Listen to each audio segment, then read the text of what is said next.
Sometimes when you install a piece of equipment, be it a mixer or an oven, what have you, and you plug it in, you power it on for the first time, you can have transition through the electrical continuity. It does happen in the field. We did have some questions on this in the past. I want to do this short little video on the Esmach Sprawl mixer to do a demo on how to change the fuses.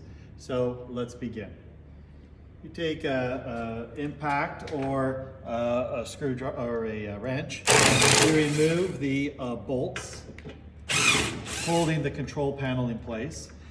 Before you do this task, please unplug the mixer and power off the mixer to ensure safety. Do not do this job with live power to the appliance, okay?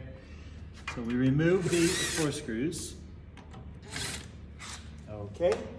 So if your machine isn't operable because of this change in continuity for the first time startup, on the Esmach spiral mixers, you'll be looking for something like this.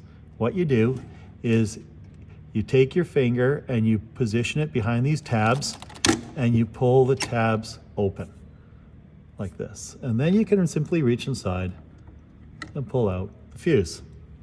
Now, if you have a voltmeter, you can set it to ohms and you put your 2 needles across like this and you can read 0 ohms, which means your fuse is good.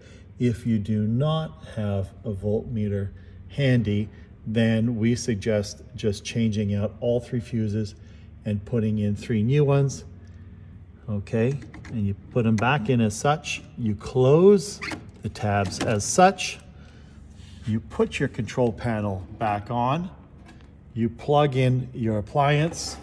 You turn the appliance back on, and then you test for correct operation. And this ends our tutorial on how to change fuses on an Esmach spiral mixer. Thanks for watching. I'm Mark from EM Bakery Equipment.